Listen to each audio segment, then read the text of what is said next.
Hi, welcome to Someone Else's Movie, the original podcast where an actor, writer, director, or nebulous industry figure gives a little love to a movie they didn't make. I'm Norm Wilner, senior film writer for Now Magazine, and this is the other thing I do.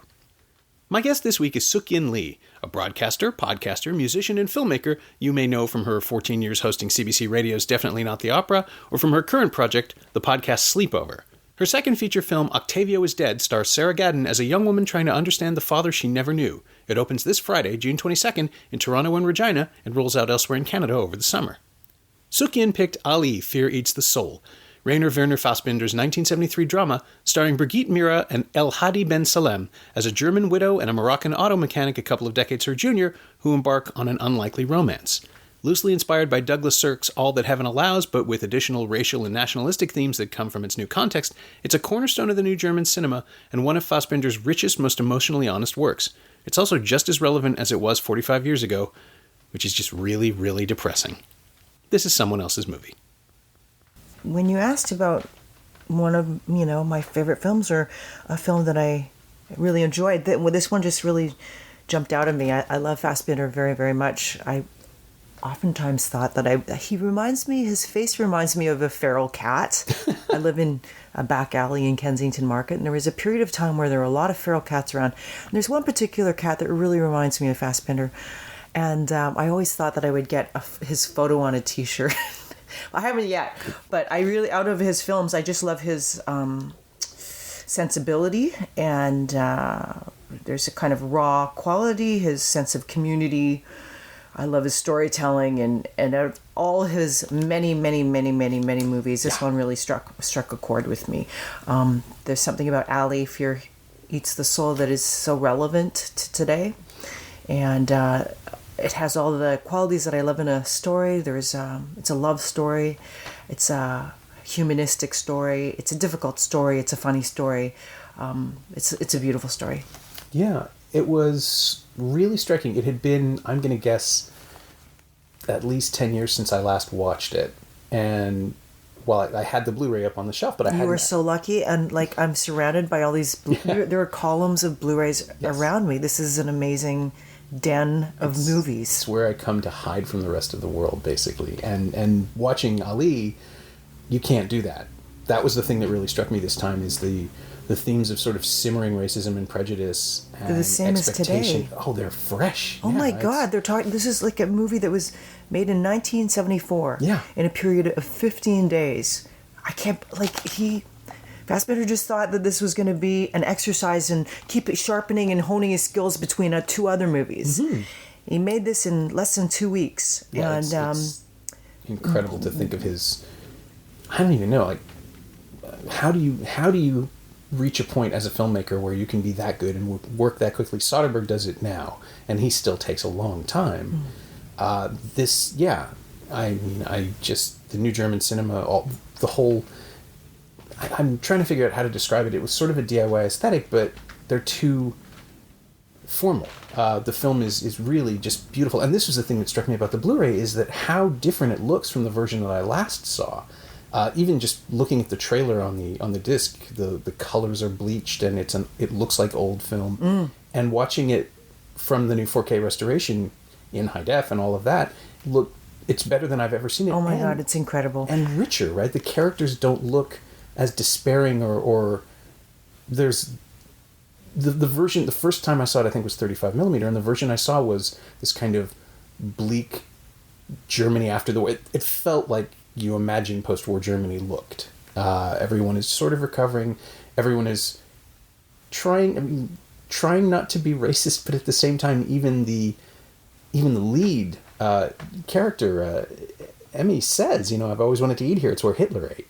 That's just such a we're going to ping pong clearly throughout the entire movie, but it is such a strange aesthetic, and seeing it with the colors brighter and crisper the way that the filmmakers had always intended, because the DP did the restoration. It's how he wants it to look. It was really jarring because it makes it feel relevant in a way that it completely timeless. I watched it on Canopy off through the great Toronto Public Library. So which is the same restoration? Yes, it is, and it's very bright, and it's I mean, this kind of timeless quality. They're talking about, this is 1974, and they're referring to the Arab Moroccan community in Germany as German's master, Arab dog, Arabs bombs. This is the same kind of strife that we see today. And in terms of the story and the content, it really, I think of Fritz Lang's M as another movie that, even though it's silent, it feels so incredibly timeless. It feels like it could be happening today. I feel the same way as this as well. But yeah, you're right. The colors are so gorgeous. I think Fassbinder did a lot of the production design. He often did the camera work. He acted in this movie, playing a horrible role. Yes.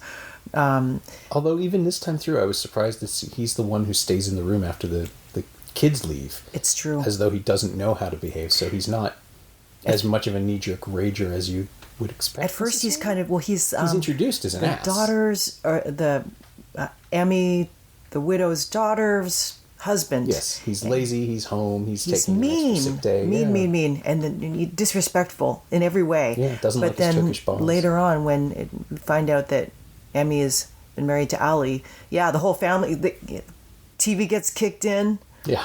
Everybody leaves in a big huff, but he remains in the end. I mean, I did find that interesting. The surprising characters that were sympathetic, or not even sympathetic, but more not so quick to hate. Yeah. And that was the landlord. Mm-hmm.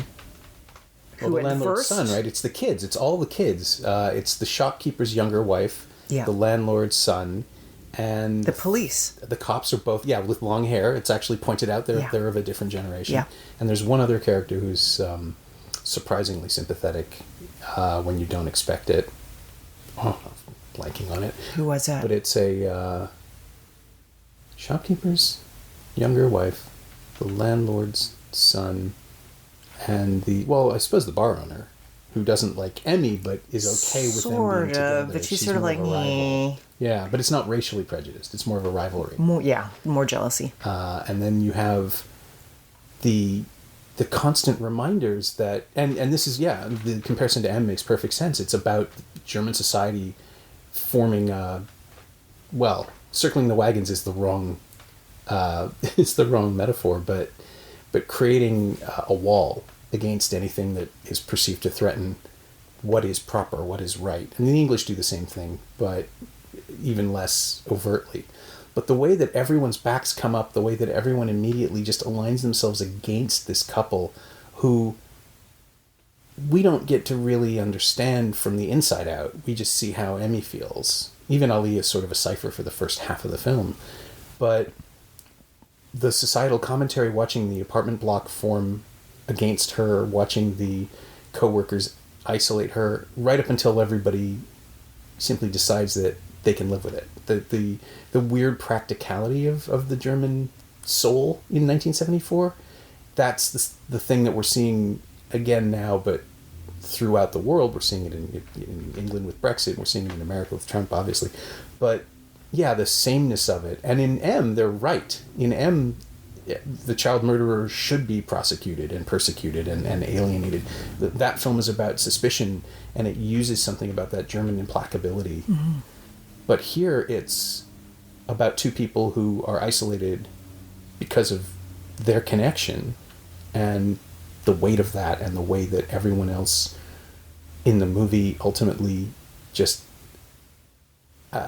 literally stands in opposition more often than not to what's happening. And yeah, there's a continuity, there's a through line through 100 years of cinema and history and the present day that the film still, I'm sorry, I'm trying to figure out a way to say it. It hasn't dated, and it's a time capsule at the same time. It really is. I think cinema is so much about reflection of time and place. Mm-hmm. Arguably the movies of Scorsese seems to be most vibrant and meaningful during the time, like in Taxi Driver era, where it did reflect the society. So oftentimes movies do reflect a kind of cultural upheaval or cultural reflection of a certain time and place. And I feel like this did in 1974 in Germany, but at the same time it does now in like Toronto 2018. But I do love the sort of meeting of, I mean, basically Emmy and Allie, society is repelled by them in a sort of larger political kind of context, but also a personal one. These two are an aberration to society. How can an elderly, widowed woman take up with a younger Moroccan man, an immigrant? Like this, it is repugnant to the world around them, and yet it is love. And so to see these, there's just such a tender heart inside it. And the woman who plays the part of Emmy, she reminds me a bit of Fellini's wife. There's something immediately, it's just heartrending when you see her. And the two of them together, they're just so, even the way their physicality, when they walk from one spot to another, there's a kind of directness and a strength to the two of them walking together. There's great chemistry between the two of them. I love the way that the scenes are blocked. The production design is incredible. These tableau settings and the way the shots are constructed. There's so many aspects of the craft of this movie that are amazing. Yeah. Well, when did you first see it? What was your first experience with it? Gosh, I think I must have seen it. I can't even remember. It was like over a decade ago, and I think I just saw it on DVD. You know, back when you could rent DVDs, and. Well, this is why we're surrounded by them now. I'm never giving them up. Oh my God! Do you have this? Do you have this place insured? Oh, yeah. Are you? I mean, gosh, you must. These are precious. This is like a museum in here. It's very sad for me not to be able to go to a video store anymore and just walk around and look at things and read backs of covers and so forth and boxes. But here you have beautiful stacks of so many. How many movies do you have here? Oh, I have no idea. Thousands. I really don't know.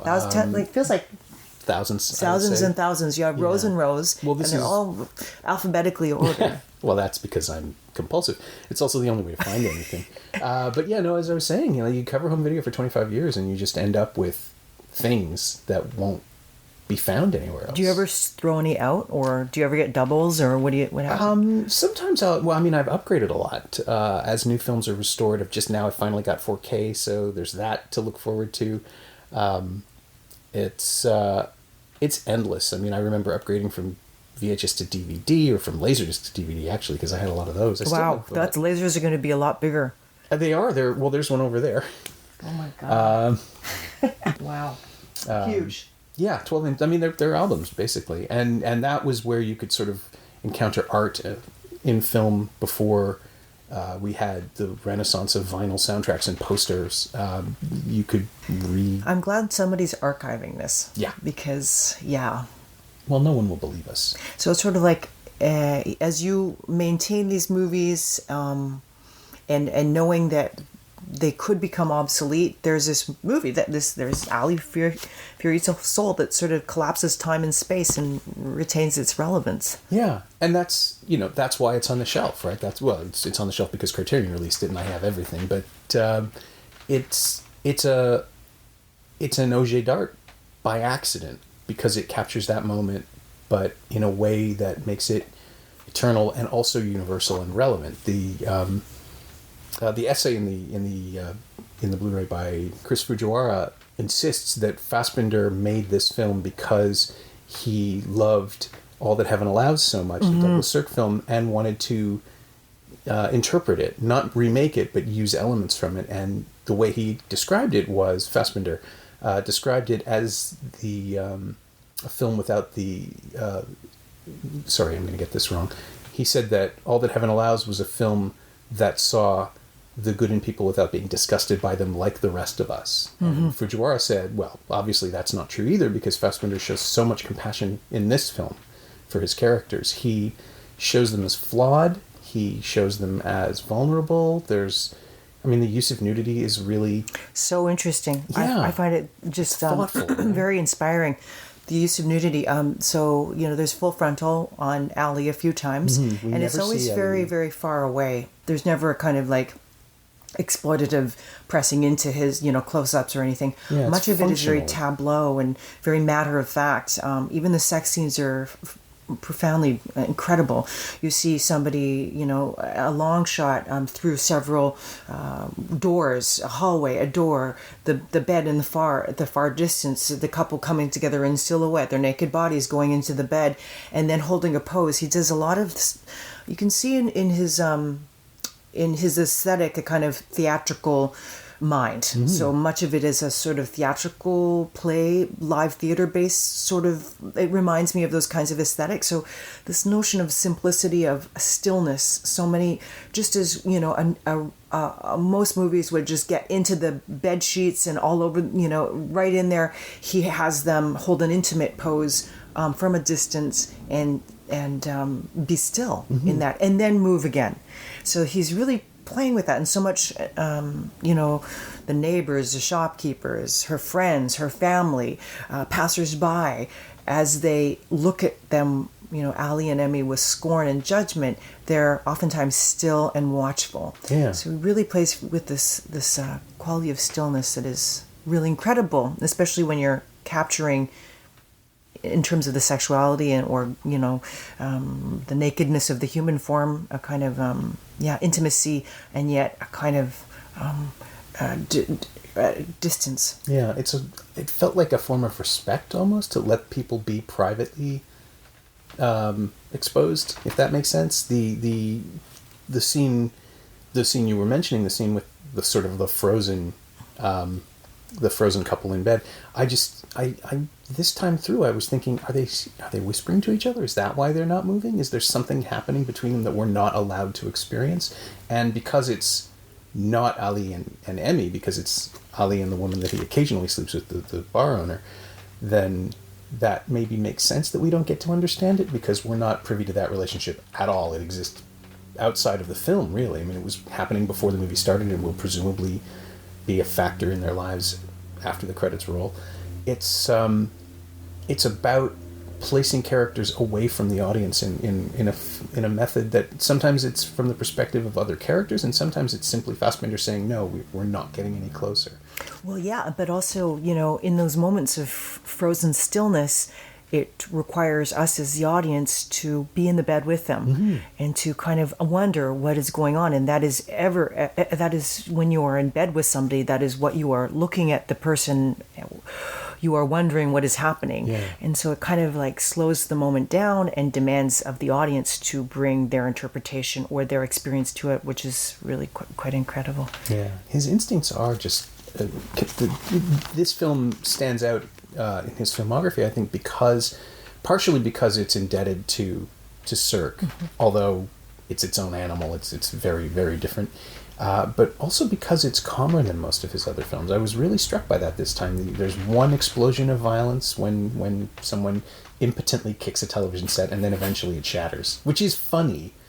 Now that, like on second viewing, once you know what's going on, when you understand how long it's going to take for that screen to shatter, and everyone else just politely watching, just makes it funny. But the first time, it's really disturbing. It's strange and off-putting, and it doesn't make a lot of sense. And then you understand who that person is, especially when he returns. Emmy's son returns to ask her to help out with childcare, because in the end, there is no sin a parent can commit that won't make their kids eventually realize they still need them, I think. That's probably a generalization that's going to offend people in dramatic terms. No, even so, that doesn't work either. I'm sure the parents commit lots of sins. I may just cut this sequence. Sometimes I roll the wrong way. Yeah, I guess I've had a good... But there is something very provocative there. There is, Emmy gathers her kids to tell them that she's married Ali, and they're still and quiet and scornful and angry, then turning angry, and then one leaves in a huff, and the other one stands there and tries to kick this television set in. But he tries to kick it in, and at first you notice he kicks it, but it doesn't... Those are pretty strong screens. It doesn't work. And then he has to kick it a few more, and it kind of reminds me of Stray Dog, the Japanese film. Oh, yeah. When you're trying to kill somebody, in Stray Dog, it's about killing people, not kicking in TV. But they do it in real time where it's not really that easy to kill a person. Yeah. Normally, in movies, you kill them in one fell swoop. In Stray Dog, no, people fight back. So in this case, the TV fought back, and it wasn't so easy for him. So we just like we have to look at the people in bed, wondering what is the compelling drama unfolding on the bed, on the mattress. We're looking at this man absurdly trying to kick in a television, his mom's TV, and unsuccessfully. And then finally doing it, and then running off. But finally, when he does do that act of violence, he's sort of rendered impotent because it's taken him so long to like kick it in the first place. Yeah, everyone knows. Very awkward. Everyone has seen it. Yeah, like it's so much of the movie is about people who are being looked at in an unpleasant way, in a judgmental fashion by people who maybe shouldn't be doing it. Yeah, no, absolutely. I had just received correspondence from somebody who is a trans man in Northern Ontario, and it's extremely challenging for him to live without judgment. I'm sure. And like open hostility towards him. I felt the same way when a couple summers ago, I went online to see if I could get a, quick getaway somewhere, and I really liked this Airbnb look of a cabin, and I never judge an Airbnb by the look. It turns out it looked good, and it was good, but it was in downtown Barrie. There's like the photos look like there are trees and stuff around, but I didn't realize it was in downtown Barrie. Yeah. But then I was like, okay. Move the camera 2 inches to the left and you would have seen a skyscraper. Yeah, that's right. So I went there, and it was nice, but it's like an hour and a half away, but I could feel kind of racism towards me that normally would just I would never notice, and I don't necessarily feel in the streets of Toronto, but I was with my friend who's like, he's white, I'm Chinese, and we could feel open hostility towards us. So it's this kind of world of which a Moroccan man and a German woman, it's interracial but also intergenerational. Yeah, the age difference is something else. It's looked upon very poorly, and you could think, oh, that's an antiquated way of being, Sidney Poitier and guess who's coming for dinner. We dealt with this a long time ago, but actually it continues to happen, and more so it almost feels as if there's been a new re-energized racism or prejudice towards couples that are, or people together that are not kind of the same race, age, class. Yeah.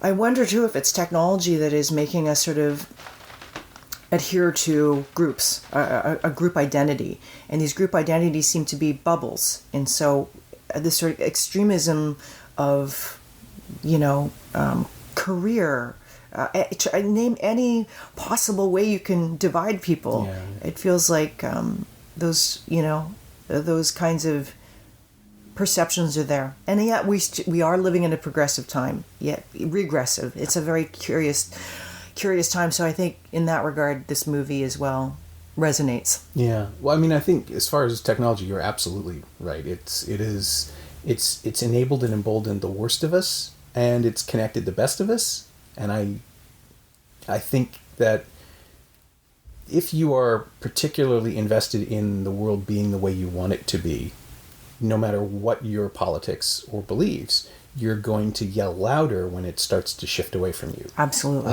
We're seeing it now with progressives and the North American tilt towards uninformed fascist political movements. It's a week after Doug Ford's election, and I still don't know how that happened. I mean, I know how it happened, but it's one of those things where, oh, that's right, you just have to remember on a daily basis that the world is going insane, and you have to try to be not insane yourself. Absolutely. And as far as racism goes, God, they've been enabled. They're feeling confident. I was at a 7-Eleven 2 days ago, and the clerks who were Indian, Middle Eastern, were being yelled at by a guy as I got in there, by a guy who I think had tried to pass off bad gift cards or credit cards or something. They were holding them, and he was he was trying to explain, and then he got louder and louder. Tall white guy, maybe in his late 20s, and he defaulted as soon as they said we can't accept this. He defaulted to "You're on my land," and I was aghast that's acceptable. This open racism, and I'm sure it happens every day, all the time. But yeah, I don't see it in Toronto, or maybe I don't want to, or maybe I'm just not in those circles. But the default, the first thing that came out of his mouth as soon as he raised his voice was racist and possessive, and his land, like the 7-Eleven, was somehow bequeathed to him. Now it's just. It's horrifying, and I don't know that a week ago that would have happened exactly the same way. I just, people, this whole "Make America Great Again," "Make Ontario Great Again," the co-opting of these slogans, which are ultimately, we want things to be like the way they never really were, but we felt like we were in more control. That's horrifying to me. Yeah, and I think, there are these overt, obvious forms of racism, in this case a very verbal, extroverted form. But I think in this movie, Ali Fear Eats the Soul, it's about glances, very loaded staring, repressed racism that is equally as powerful as the extroverted shouting type thing. And I feel like that is very common to Canadian society. We tend to we're not as verbal or explosively verbal as our American counterparts, but it's not like there's a huge difference. I think there is a more kind of quiet, seemingly polite manner, but under the surface there still is there's still all of those tensions that come out in different and more kind of passive aggressive forms. I ran into Clement Virgo the other day.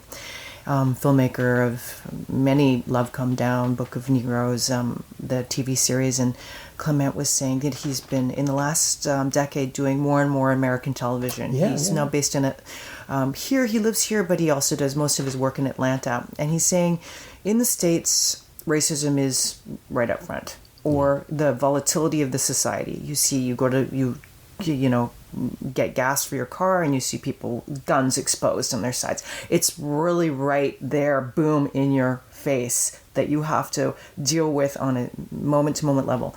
And he was saying here it's equally, but it's really repressed down underneath. So it's harder to gauge, and more kind of passive aggressively irritating, because you're like, what do you mean? But it's like talking around things, like white supremacy within institutions is, it's still a nebulous there's conversation is like, what like people don't quite know how to articulate it, right, because it's more sort of hidden. Yeah, well, we're so invested in the idea that we're so nice. Exactly. That we couldn't even imagine interrogating But we're so ourselves. nice, we voted in Doug Ford. Ugh, we're morons.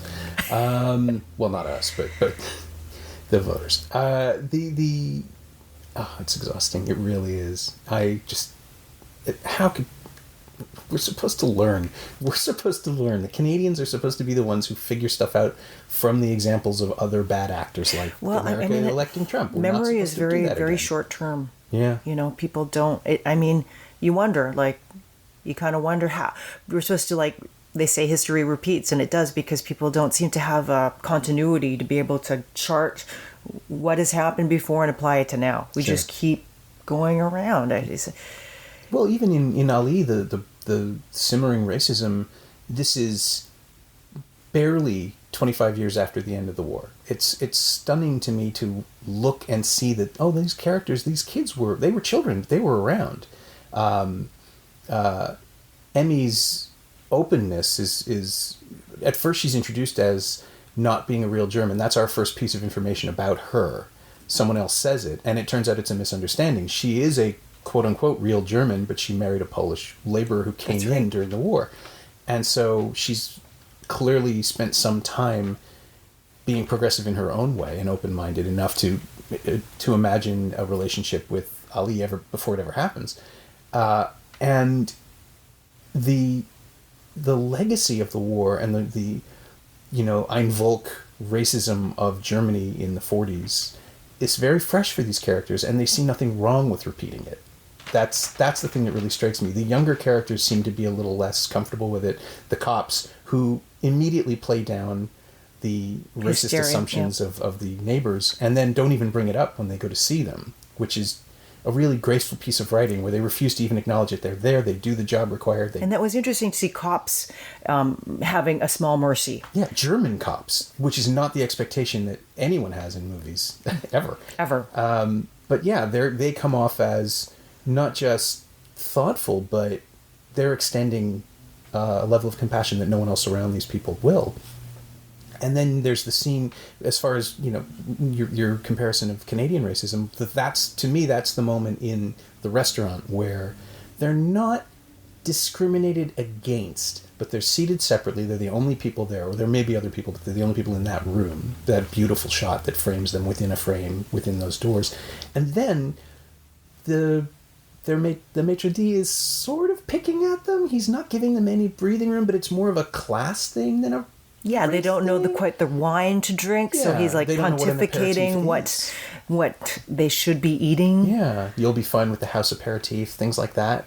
And yeah, again, that's the sort of delicate indelicacy that we do, I think, that Canada does, where you simply assume the other person isn't going to be able to keep up for whatever reason. Mm-hmm.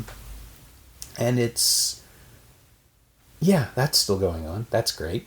It's something that, I don't know, we're, again, just to place this episode in time for people listening, 6 hours ago, Twitter was talking about Brie Larson's speech at an awards ceremony yesterday, where she said that the world needs more film critics who are women, who are people of color, who are coming from disadvantaged backgrounds, which makes perfect sense. I get that. There are movies that are being made now. There are movies that were made 10 years ago that were not directed for me. And I saw people pushing back against this on Twitter, and just... What did they say?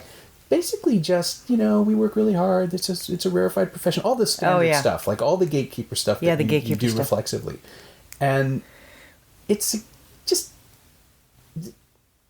The addition of other voices doesn't threaten yours. If you're confident enough in what you do and who you are, how does it harm you to have other people in the same playing field? And, you know, the abstract you, I suppose, because I don't feel threatened by a new generation. I'm 50 this year. There's going to be a new generation. That's how it works. And it can be whoever wants to write about it. If they can write well, bring it. You know, I'm not threatened by the advent of a new wave of anything. Mm-hmm. It makes it more interesting. Yeah. There are going to be perspectives that I don't share. Yeah. And that I should probably read about. Yeah, well, I mean, we've seen how, this industry, and it's not just the Harvey Weinsteins, it's like indicative of a kind of way in which this entertainment complex spirals out, that, this is our medium as artists that we put our stories through, and yet so many of the gatekeepers and the sort of infrastructure points us to this other place, of which Brie and many others are protesting. Mm-hmm. So that notion of the gatekeepers, the people who are the scribes, it was always just like 10 pontificating brilliant scribes who would ordain a movie as like good or bad, but those people have a particular view, and I just know, like in my films, I tend to write movies I have written from a female perspective, and sometimes that has been just within the Canadian institution, covered by men and older guys who are really confounded by the perspective, and because they don't understand it, they're like, what, huh?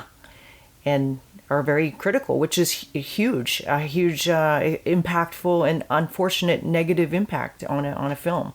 So like I hope for more people to write about movies, or but yeah, I mean, that idea of to cling to that which is familiar to us, whether we're a film critic or any manifestation of perspective of society. Whenever we're feeling threatened, it gets ugly.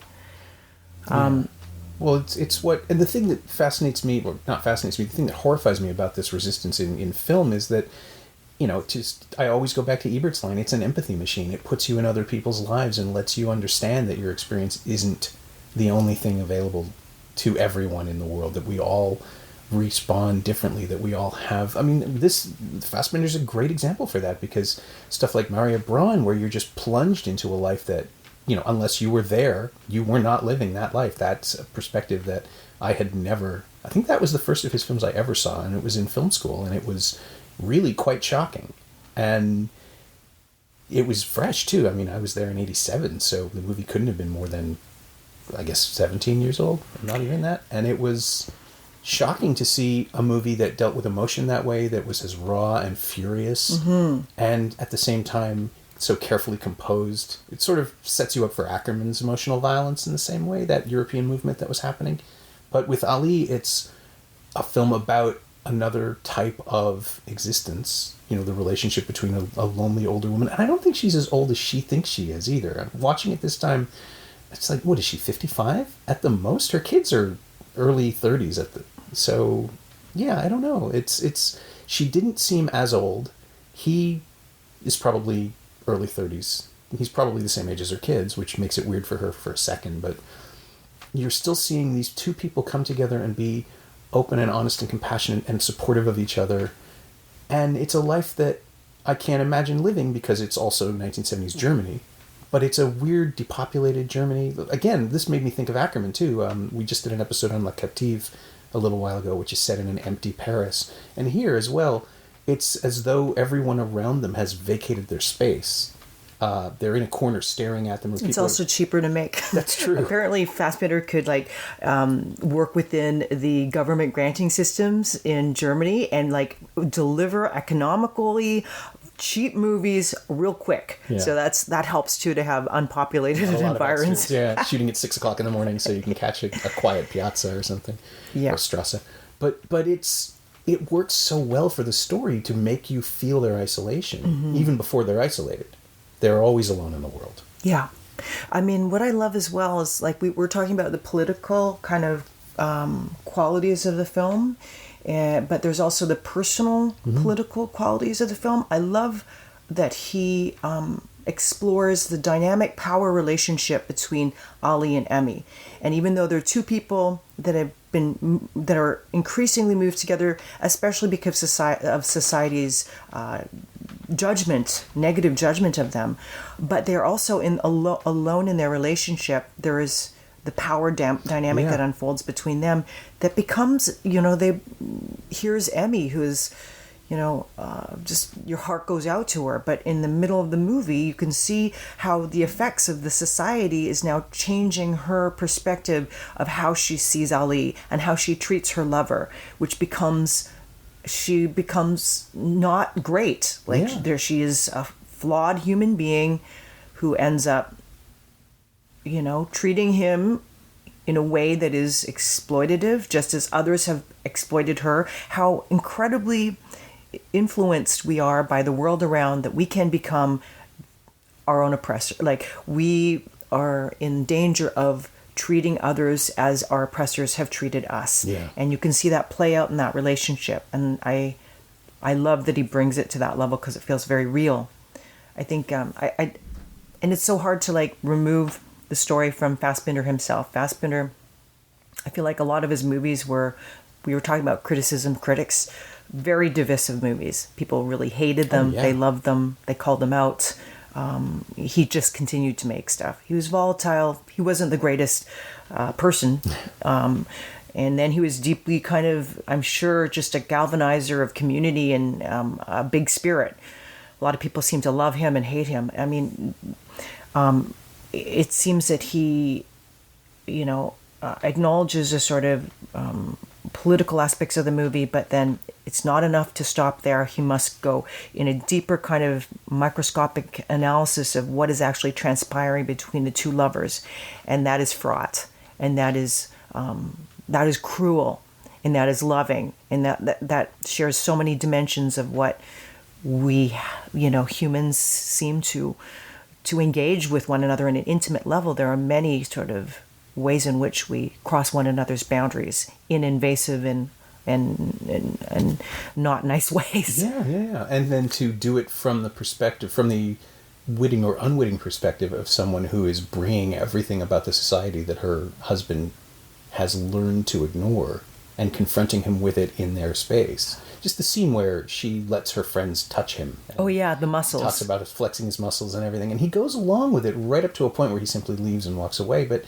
the tension in that scene, and weirdly enough, he's standing next to the new television, so you've got the same framing as the original outburst of her family. And you spend this time just long enough to really cringe and squirm and have the time to realize this is the mistake. This is a terrible mistake she's making, and the movie knows it. I think that's Fassbinder's gift, is the ability to show you when people are making terrible mistakes, but let them make them. There's no intervention. There's no big dramatic moment. There's no easy excuse provided in the screenplay. We're just trapped there with this terrible decision that could actually destroy this couple. And then other things intervene subsequently, but this is the moment that you can actually think 20 years from now, she could look back, if they are destroyed by this, she'll think about it and remember, oh yeah, that's when I fucked it up. That's when I actually did this.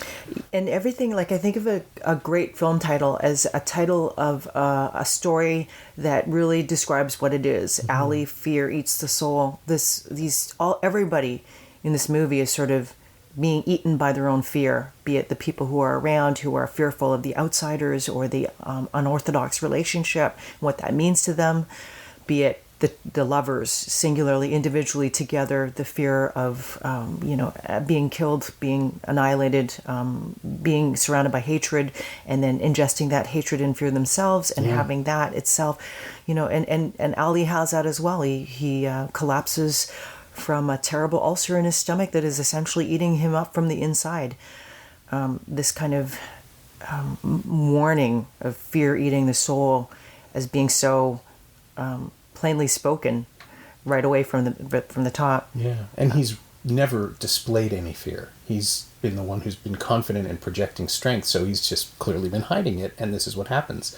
But yeah, the articulation of it as an actual physical response to the metaphor of the movie. And the universal commonality from between all of those people. I think it's very interesting, too, that the actor who played Ali at the time was Fassbinder's lover. And I find it interesting as well, the movie All That Heaven Allows, the Douglas Sirk inspiring American film that inspired this movie, Rock Hudson, a gay actor portraying a straight relationship, Fassbinder himself being bisexual.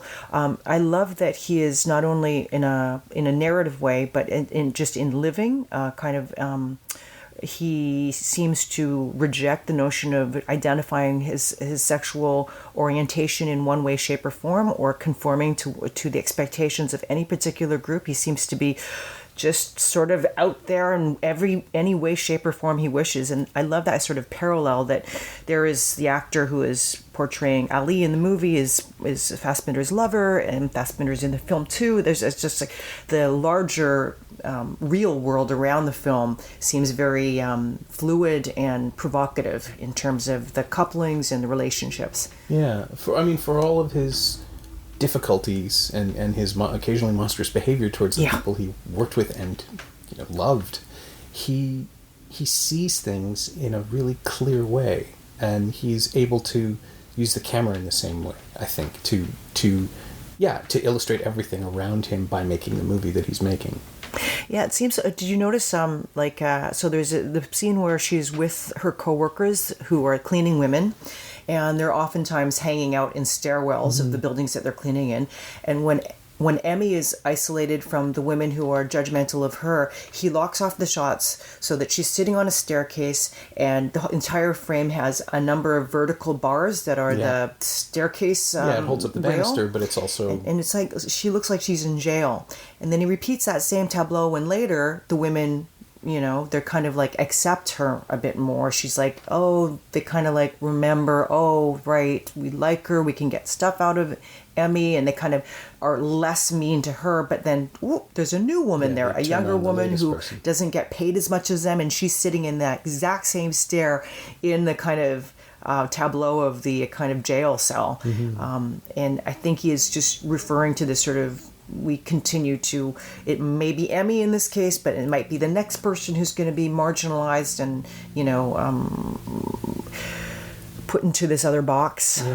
He does seem to want to power out of boxes and break those boxes. I think you are right. He was quite monstrous in his behavior. There's a lot of drug consumption, and I think the actor who played Ali they broke up, and him and Fassbinder broke up, and then I think the two of them did tons of drugs together, and then he went on some sort of spree where he ended up stabbing people and then committing suicide. It just seems like a very volatile time where lots of stuff was happening. Yeah, and weirdly enough, that was the thing. I was trying to figure out how to lead to it, but part of this film originates in The American Soldier, right? It's The American Soldier, and I'm going to double check to make sure I'm not screwing up the translation in my head. Yes.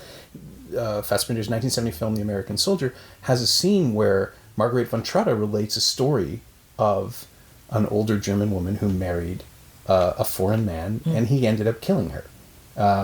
It's essentially the story of this film related as a cautionary tale, but he strangles her in the telling, and I think he's Tunisian or Turkish. He's not from Morocco, so watching this film, if you'd already seen The American Soldier, you might start to recognize elements of it and become very tense.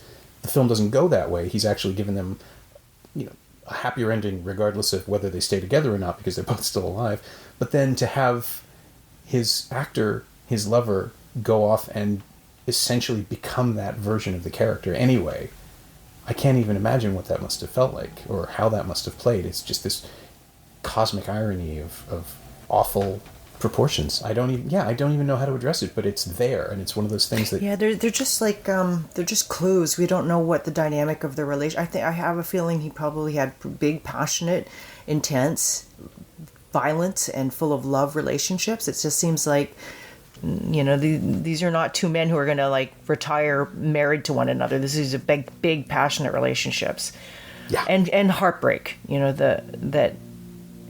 That El Hadi Ben Salem ended up committing suicide after they broke up is significant. And that Fassbinder had two lovers who committed suicide. It speaks to, I don't know, I'm just guessing, probably quite a volatile personal life. Yeah, and as you said, you factor in the 70s German drug scene, that these people were the cutting edge of it. I mean, he made his output is 40 films, 2 TV series, 4 video, 24 plays. That's a lot of barbiturates. Yeah, that's a lot of fuel. Exactly. And he died in that, after a big drug binge. Very bright flame. Yeah, it's really, and it's remarkable that the films are good enough that they do kind of blot out the personal stuff. And I wonder, because everything has to be reevaluated now in the context of, well, does it take awfulness to produce art? And I don't think it does. I mean, it clearly doesn't. There are plenty of people out there who are not monsters who are making great art. But in a weird way, there's that simmering violence in this film as well, which is so calm, and no one ever raises their voice. Kind of comes close in the shopkeeper scene, and of course you have the scene where someone tries to, ultimately breaks the television. But it's all so poised and Ali never gets beaten up. In another treatment, we'd see an immigrant getting beaten up or brutalized. Never. We see it all in the realm of polite society. Yeah, which actually then happened as well, because there's a featurette on the Criterion edition where I'll just read it because it's simpler.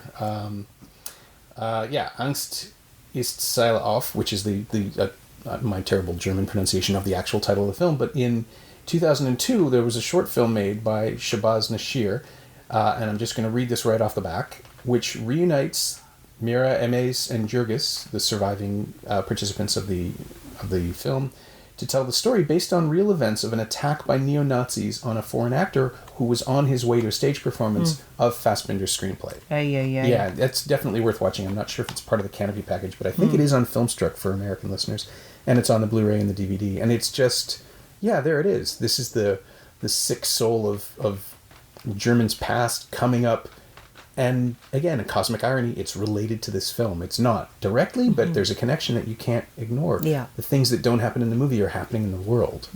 And yeah, it's like I can't fully understand how that piece of art can so completely capture that while never directly alluding to them. I mean, obviously, it's in the air, it's in the space, it's in the film grain, but it resonates in such a strange way. Yeah, and to think that he shot this movie in 14 days, and it's so ambitious and so complicated, and it never feels, cheaply rendered. It always feels very rich. But he worked a lot with the actors that he met through theater. And I think there is a great, in as much as there is a combustibility in his love relationships that we can feel from the film, you can also feel the camaraderie of the actors who, that they're just doing one take of each thing, and they're so incredible. Like, and their choreography, their movements, they're like a well-oiled machine. I get the feeling there was a carnival-like atmosphere. He could galvanize and bring together his sort of team of people to like come in, make this incredible film. So there's a sort of there's upheaval, but there's also good team play together, teamwork. Yeah. It's a repertory company. I mean, it does feel like that. And this actually kind of brings me to the final question on the podcast, which is there anything of the film that you have borrowed or lifted or stolen or absorbed into your own creative DNA? Well, I mean, I love this movie, and I have loved it ever since I've seen it. And there's a quality of I am aware that he works with people that he has relationships with through theater and so forth. There's an idiosyncratic perspective and a kind of audacity and a very personal, intimate conflicts that he is so attracted to. There's an outsider quality. I feel like, I feel like having read a little bit about his upbringing, I think he was quite removed from his biological parents, who really didn't show a lot of care for him. So he seems to be asserting his stories from a place of alienation and wish for connection. And I think those are hallmarks as well as what drives many of my stories. I think a lot of his stories are strange love stories too. They're complicated and conflicting love stories, and that is kind of the area of my interest as well. I don't think I've lifted anything in particular from his films, but there is a spirit that I feel in a camaraderie. And I just discovered last night that we both share the same birth date, so we're both the same sign. Interesting. And so, there is something that deeply resonates with me around Fassbinder's work and persona and stories and challenging behavior, warts and all, that I feel I can identify with. And I think, something around there. Maybe it's not anything directly that I've lifted, but just kind of a resonant feeling. Okay. There is a moment in Octavio Is Dead where a character's life is changed because she goes into a bar. And when you suggested Ali, I thought, oh, yeah, that kind of makes sense. The use of that location as a place where people can be themselves and then discover one another seemed like a motif that might have been a commonality. I mean, there's a kind of aesthetic kind of quality now that you mention it in terms of the men's bar that Tyler goes to. There's a kind of similar Fassbinder feeling, but there's also sort of a Gainsbourg quality in the kind of weird, idiosyncratic, like, what world is this from? Right. Quality of that space, magic quality of that space, and certainly the people that inhabit that space, I could see also residing in a Fassbinder type of movie. They're a lot larger than life, but there's also a sense of It's grotesqueness, but humanity. But respect for their choices, right? Like, everybody's doing the thing they want to do.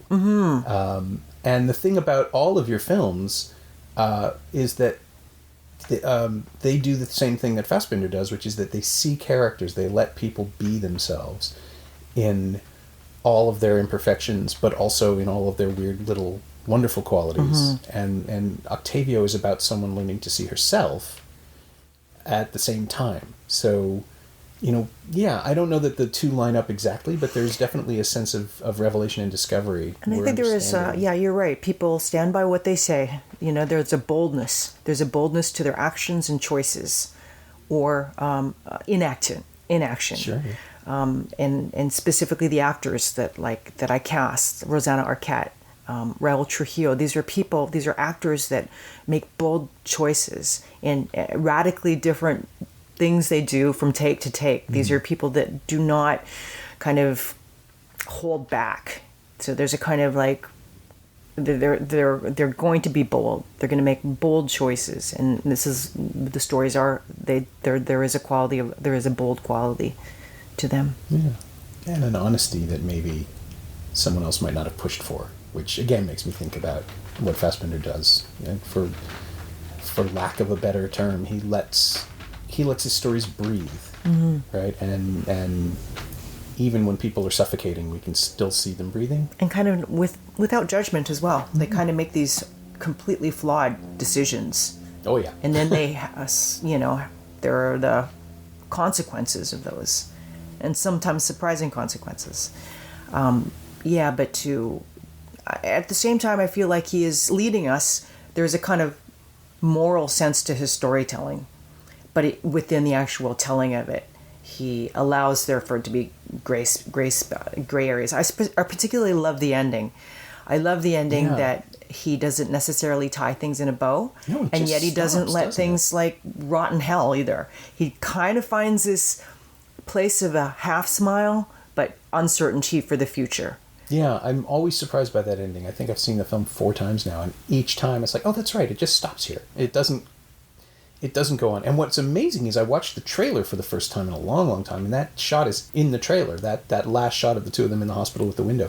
It's so odd to include that image as a way of selling that film, because it just says something terrible is going to happen to one of these characters, and now they're in the hospital, and that's where the film ends. That's where the trailer ends. It's just, you're selling creepy medical uncertainty. Yeah. But he's not dead. There's still hope. Yeah. And yeah, that's a good way to go. Yeah. My thanks to Sook-Yin Lee, whose new feature film Octavio Is Dead opens in Toronto and Regina this Friday, June 22nd, and will be rolling out across Canada over the rest of the summer. You should also check out the latest season of Sleepover on your favorite podcast app. The new cycle of episodes, Native Child and the Full Moon, is just terrific. You can find Sook-Yin on Twitter at Sook-Yin Lee, all one word, and you can find Ali Fear Eats the Soul on Blu-ray and DVD from the Criterion Collection. That same excellent restoration is also streaming on Filmstruck in the US and Canopy in Canada. It's also available on iTunes. As always, you can find me on Twitter at Norm Wilner and elsewhere on the internet at nowtoronto.com. You can also find this podcast on Twitter at Semcast, S-E-M-Cast, and on the web at someoneelsesmovie.com. If you want to leave a review up on iTunes or Apple Podcasts or wherever, it would be greatly appreciated. Every little bit helps, it really does. Thanks for your support, and thanks for listening.